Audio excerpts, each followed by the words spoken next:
Brave movie summary in English. Let's begin. In medieval Scotland, a young Princess Merida of the Celt clan Dunbroch celebrates her birthday and is given a bow and arrow by her father, King Fergus, dismaying his wife Queen Eleanor. In the forest, Merida encounters a will-o'-the-wisp and Mor'du, a huge demon bear, attacks the family. Fergus and his men fend off Mor'du, though the fight costs the king one of his legs.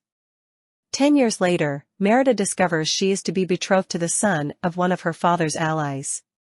Failure to consent to the betrothal could harm Dunbroch. Eleanor reminds Merida of a legend of a prince whose pride and refusal to follow his father's wishes destroyed his kingdom. The allied clan chieftains and their firstborn sons arrive to compete in the Highland Games for Merida's hand in marriage. Twisting the rules, Merida announces that, as her own clan's firstborn, she will compete for her own hand. She easily bests her suitors and, after arguing with Eleanor, runs away into the forest. Wisps lead her to the hut of an elderly witch, where she bargains for a spell to change Eleanor. The witch gives her an enchanted cake. Eleanor eats the cake and is transformed into a bear, unable to speak but retaining most of her human consciousness. Merida returns to the deserted witch's cottage, and discovers a message from the witch: she must mend the bond, torn by pride by the second sunrise, or the spell will become permanent. Merida and Eleanor encounter Mor'du and realize Mor'du was the prince in the legend.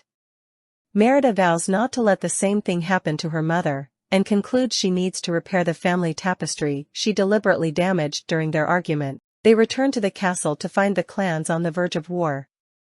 Merida intends to declare herself ready to choose a suitor as tradition demands, but at Eleanor's prompting, she instead allows the firstborns to marry in their own time to whomever they choose. The clans agree, breaking tradition but renewing their alliance. Losing her humanity, Eleanor attacks Fergus and flees the castle.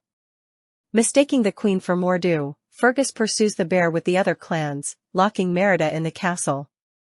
Merida escapes with the assistance of her triplet brothers, who have become bear cubs after eating the enchanted cake. She repairs the tapestry as Fergus and the clans capture Eleanor. Merida thwarts them before the real Mor'du arrives. Mor'du targets Merida, but Eleanor intercedes, causing Mor'du to be crushed by a falling menhir. This releases the spirit of the prince, who thanks Merida for freeing him and transforms into a wisp. The sun rises for the second time, but Eleanor remains a bear. Merida reconciles with her mother, begging to have her back, and unknowingly fulfills the true meaning of the witch's message. This reverses the spell's effects on her mother and brothers. With Mor'du gone, Merida and Eleanor work together on a new tapestry, bid farewell to the other clans, and ride their horses together.